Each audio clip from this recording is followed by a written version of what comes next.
克宫战事失利，民心尽失，俄罗斯盟友圈濒临崩溃。这场仗打到现在，克宫不得不认清一个现实，自己真的撑不了太久了。军队的合同兵招募率暴跌 20%， 日军招募人数掉到了800人，是2年来的最低点。民调数字也不好看，普京支持率持续下降，越来越多的俄罗斯人倾向于和谈。紧接着，普京在欧盟内部最关键的盟友匈牙利总理欧尔班在选举中狼狈下台，仗打不赢，盟友保不住，自己人也开始离心。曾经被捧上神坛的战斗民族，现在还能撑多久？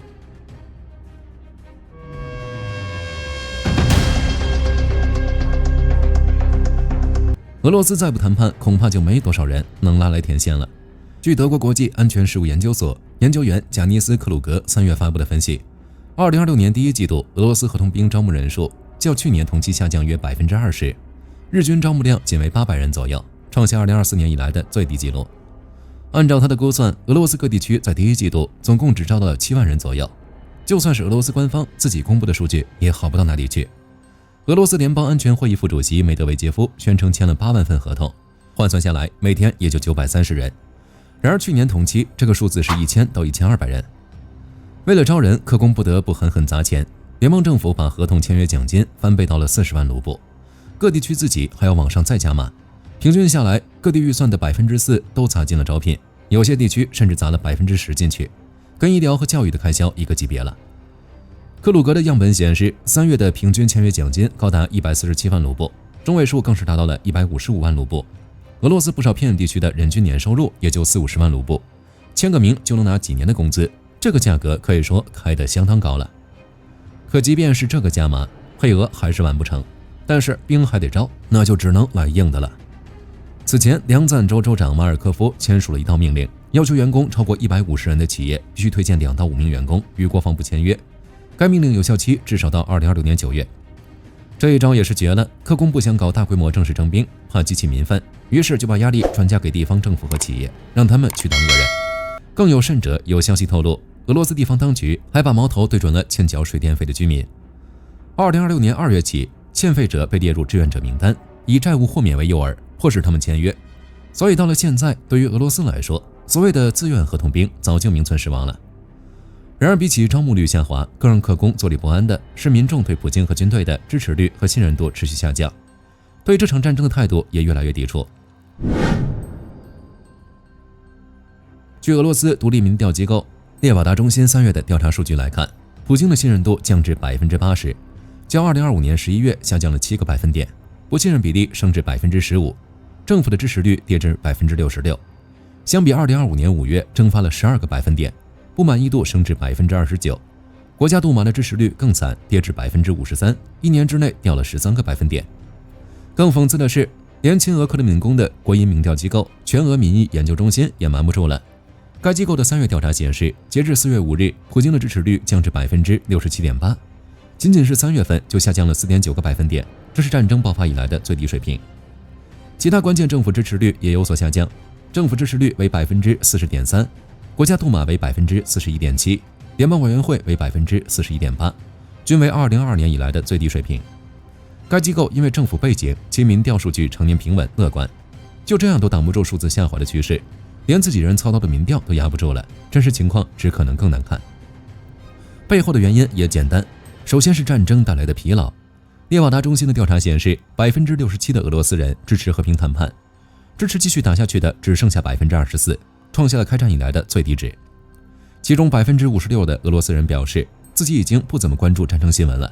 要么完全不看，要么扫一眼就过。4年前的特别军事行动打成了持续消耗战，克宫不仅没有迅速拿下乌克兰，反而把俄罗斯拖入了战争的泥潭。如果仗能打赢就算了，偏偏现在乌克兰的无人机都开始往俄罗斯腹地飞了，这场仗肉眼可见的难赢，偏偏克宫完全没有结束的想法。这种情况下，俄罗斯人怎么可能会支持他们？尤其是战争带来的经济压力，这可是实打实的。从2026年初开始，为了维持战争，填补赤字，俄罗斯提高了增值税，普通人的钱包越来越瘪，物价却越来越高。据列瓦达中心3月的调查，24%的俄罗斯人认为国家正朝着错误的方向走，比2025年11月涨了6个百分点。还有一个火上浇油的因素，网络封锁，这更让俄罗斯人窝火。从2月开始，克宫开始大规模限制 Telegram 和各类 VPN，莫斯科等主要城市甚至出现大规模移动网络中断。官方总有很多说法，为了保护国家安全，为了维持社会稳定，但民间的真实体验是，你们这仗怎么打的？打到连我们正常的通讯和社交都被切断了。根据 SW 分析报告，克宫对 Telegram 的限制政策引发的公众反弹恐怕远超预期。普京的信任度在短短1周内从 76% 跌到了 71%， 是2019年以来最严重的单周跌幅。这些事叠加在一起，俄罗斯人的不满情绪当然会被点燃，最后呈现的结果就是俄罗斯这仗打来打去，乌克兰还没垮，自己人的心理健康状况先集体恶化了。俄罗斯科学院心理学研究所发布的调查显示，从总体来看，约有1/3的俄罗斯人出现明显的焦虑和抑郁症状，2/3的人一想起自己的财务状况就焦虑，这个比例比起去年12月又涨了将近7个百分点。此外，还有84%的人担心物价上涨，74%的人害怕经济危机。俄罗斯当下的社会心理状态可以用一个词来描述：惰性忠诚。表面上看支持率还在高位，但社会基础正在悄悄萎缩，尤其是那些年轻人。涅瓦达中心的调查显示，25岁以下的俄罗斯人中，79%的人支持和平谈判，年轻人对政府的批评明显更多，尤其是征收重税、限网等措施带来的各种压力。这意味着克宫正在失去下一代人，这种裂痕一旦形成，很难再补回去。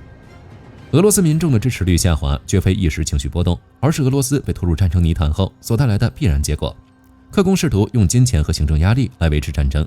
用断网和审查来屏蔽不同声音。但这些手段治标不治本，反而在加速社会内部的疲惫与疏离。如果继续下去，俄罗斯离被自己的人民从心理上遗弃也就不远了。或许这也是俄罗斯终将迎来的回旋镖，是俄罗斯不断放弃盟友的代价。翻遍地图，普京经营多年的盟友网络正一块块碎裂。对外那些所谓的盟友情谊，在真刀真枪的现实面前，脆弱的不堪一击。克宫对盟友的态度，说白了就一句话：有用的留着，没用的踹开。这2年，俄罗斯的这种态度越发明显。叙利亚阿萨德政权崩塌，他们在莫斯科庇护下苟延残喘了这么多年，然后在最危难的时候被反政府武装一路平推。俄罗斯却连个像样的救援都没派出来，只派了1架飞机，把阿萨德接到莫斯科藏起来。更绝的是，俄罗斯迅速与叙利亚过渡政府建立了联系。1月底，过渡政府总统艾哈迈德·沙拉访问莫斯科，双方在友好氛围中会晤。至于阿萨德，前朝余孽罢了，谁理他？马杜罗也步上了阿萨德的后尘。马杜罗曾是俄罗斯在拉美最重要的反美前哨，结果到了2026年1月，美国发动代号为绝对决心的军事行动，大白天从加拉加斯总统府把马杜罗和他夫人直接抓走，押到纽约。俄罗斯给予的保护形同虚设。事发之后，克宫除了发表一份外交声明，口头要求放人之外，没有任何实际行动。更讽刺的是，俄罗斯大使转身就去迎接了新上任的代总统罗德里格斯。最扎心的还是伊朗。如果说俄罗斯对叙利亚和委内瑞拉是赤裸裸的抛弃的话，那么对伊朗就是好兄弟，趁着你还没死干净，我给你人道主义援助，情报也能共享，再给你点升级版见证者，你先别死那么快，赶紧帮我耗一耗美国，让我再吸点石油血，缓一缓前线压力。说白了就是提供一些低成本支持给美国添堵，但让俄罗斯为了伊朗直接卷入与美国的军事对抗，想都别想。叙利亚、委内瑞拉和伊朗用自己的惨痛遭遇向全世界揭示了俄罗斯的保护到底有多虚假，而欧尔班的狼狈下台则证实了俄罗斯的无能。和许多人的期望相反，俄罗斯根本保不住自己的盟友。在欧盟里，欧尔班一直是铁杆亲俄派，曾经多次阻拦欧盟队伍援助。然而在和俄罗斯打交道时，他的态度卑微到超出很多人想象。此前，彭博社披露了一段欧尔班跟普京的通话记录。欧尔班亲口说自己愿意以任何方式帮助普京，还把自己比作一只帮狮子忙的老鼠。他这种态度连带着匈牙利官员一起抬不起头。一段曝光的录音显示，匈牙利外长希亚尔多在跟拉普洛夫通话时明确表态随时听候你的调遣。毫不夸张地讲，这可不算是盟友，分明就是小跟班。不过克宫对他的重视远超之前的阿萨德、马杜罗和伊朗。眼看着欧尔班在选举中渐落下风，俄罗斯没少帮他动脑筋。华盛顿邮报披露了一份文件，是俄罗斯对外情报局的内部情报文件。克宫专门搞了一个代号为游戏改变者的干预方案，里面的一个核心方案是策划一场针对欧尔班的假暗杀，目的就是复制特朗普2024年遭枪击后支持率暴涨的剧本。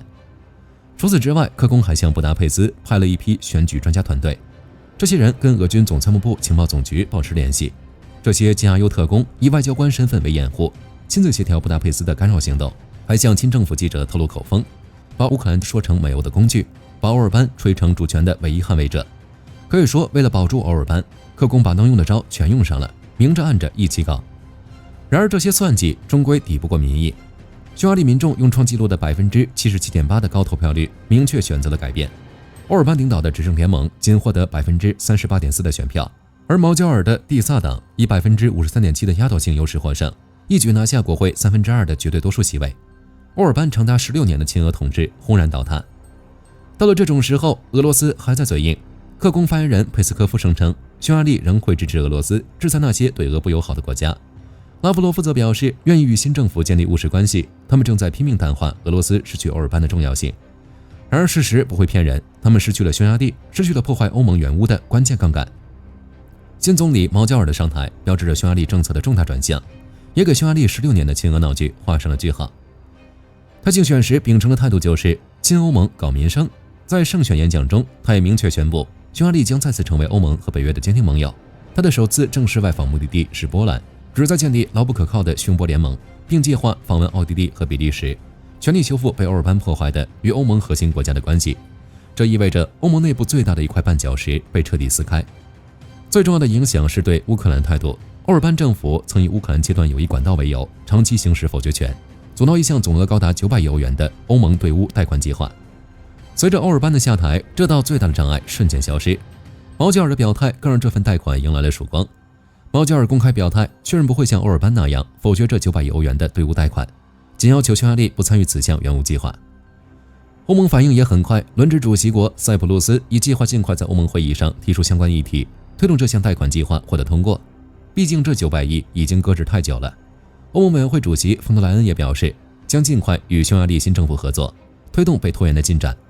德国政府第一时间表态，期待这笔贷款快速发放。一旦贷款计划通过，在未来2年，乌克兰将获得至关重要的财政保障。与此同时，一度降至冰点的匈牙利与乌克兰关系也迎来了破冰的契机。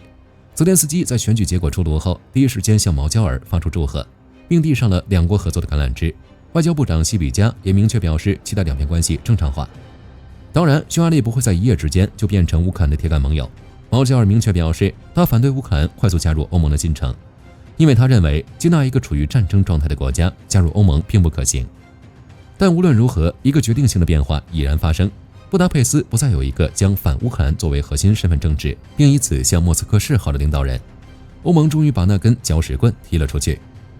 从叙利亚到委内瑞拉，再从伊朗到匈牙利，克宫的盟友剧本千篇一律。风光时是战略伙伴，危机时是劝和老，无用后便是可惜资产。这也是俄罗斯的盟友圈不断崩塌的原因。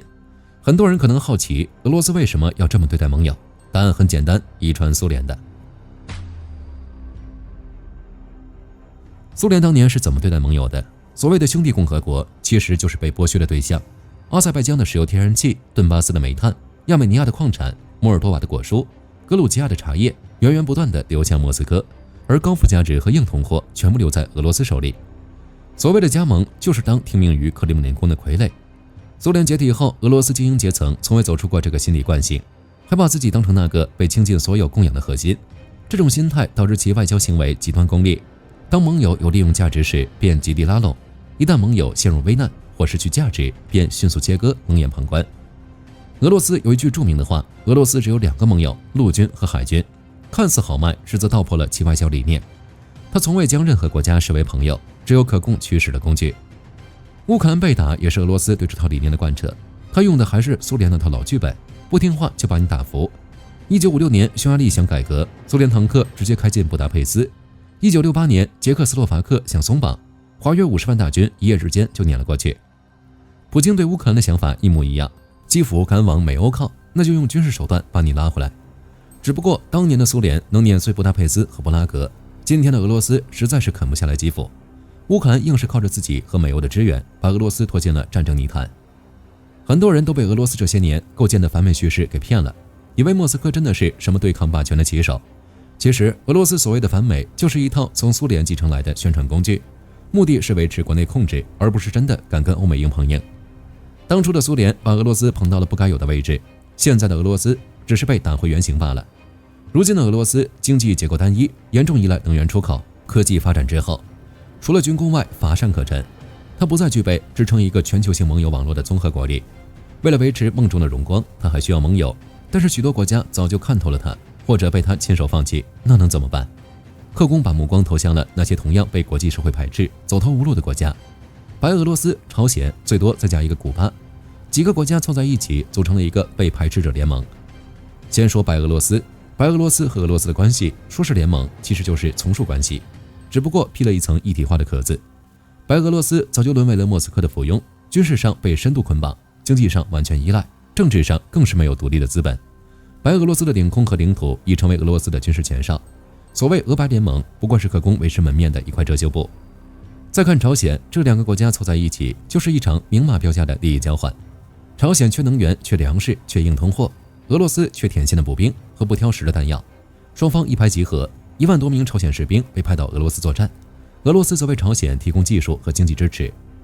这种关系就是雇佣兵与雇主的关系。一旦俄罗斯的战争需求下降或者没钱了，朝鲜还会这么忠诚吗？就在这样的背景下，卢卡申科、普京竟然还想着促进白俄朝三边合作。虽然目前还没有透露具体方向，但是无非也就是那几个：经济、军事、外交各领域上抓紧抱团取暖。最后说古巴，据俄罗斯工贸部宣布，古巴将部分工业企业交给俄罗斯公司直接管理。此外，俄罗斯高尔基汽车集团宣布，计划在古巴恢复车辆组装，并象征性的提供50辆莫斯科维基汽车，用于哈瓦那的出租车队项目。这些合作听起来项目繁多，实则规模有限，进展缓慢，根本无法扭转古巴的经济困局。这更像是一种表演，俄罗斯需要这样一个对象来凸显自己的全球影响力。这个由白俄罗斯、朝鲜和古巴组成的迷你轴心，是俄罗斯国际影响力断崖式下跌后所能拼凑出的最后阵容。他们的共同点不是强大的向心力，而是同样被排斥的处境和对莫斯科不同程度的依赖。这个联盟的力量薄弱到可笑，它无法为俄罗斯带来任何战略突破或经济复苏，反而需要莫斯科持续输血。如果俄罗斯还沉浸在过去，用过去的手段来操作这些国家，结果大概率也是那两样：要么这些国家背离俄罗斯，要么失去价值被俄罗斯放弃。到最后，俄罗斯大概只会抱怨为什么全世界都抛弃了俄罗斯。本期视频到这儿就结束了，各位觉得俄罗斯还能撑多久？欢迎在评论区留言，大家一起讨论。我是火力军，下期见。好的，各位观众朋友们，我们频道一直在聊真实的军事资讯和武器装备，后台也经常有朋友问，有没有值得推荐的入门级模型？今天就和大家分享一款近期接触到的产品。首先，它的外形还原度做得相当不错，比例准确，武器上的一些关键细节和标识也都有体现，材质也说得过去，拿在手上有不错的分量感。其次，它具备一定的可动性，对于理解基础操作原理有一定帮助，让它不仅是个静态摆件。综合它的做工和可玩性来看，价格确实比较亲民。对于想入门模型收藏，或者单纯想在桌上贴一个摆件的朋友来说，是一个性价比很高的选择。商品链接已经给你们上了，感兴趣的朋友可以自行了解。